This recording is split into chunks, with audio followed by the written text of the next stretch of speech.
Yesterday, President Trump posted a lengthy denunciation of Ukrainian President Volodymyr Zelensky on Truth Social. He called Zelensky, who's 6 years into a 5-year term, a dictator without elections. Zelensky did, in fact, cancel the 2024 Ukrainian elections. Polls show that a majority of Ukrainians want the war brought to a negotiated end as quickly as possible, so the elections would likely have been bad for the Ukrainian president and his allies who want the fighting to continue.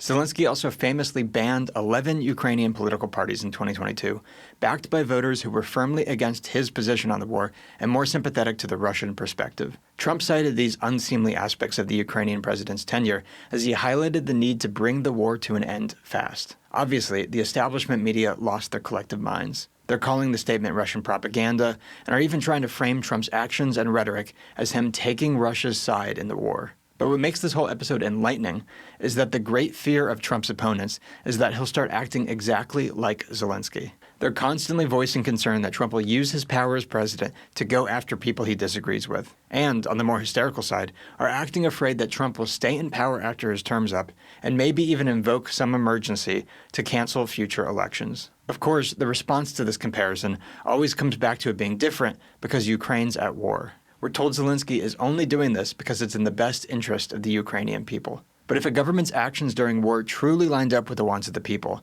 it wouldn't need to cancel elections. Or, I should note, use a draft to force people to fight. But that's a whole other topic.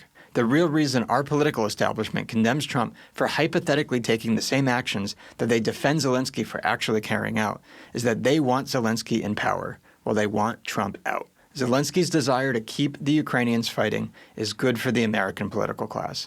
Trump's plan to bring the war to an end is bad for them. It's that simple. The establishment claims to have principles.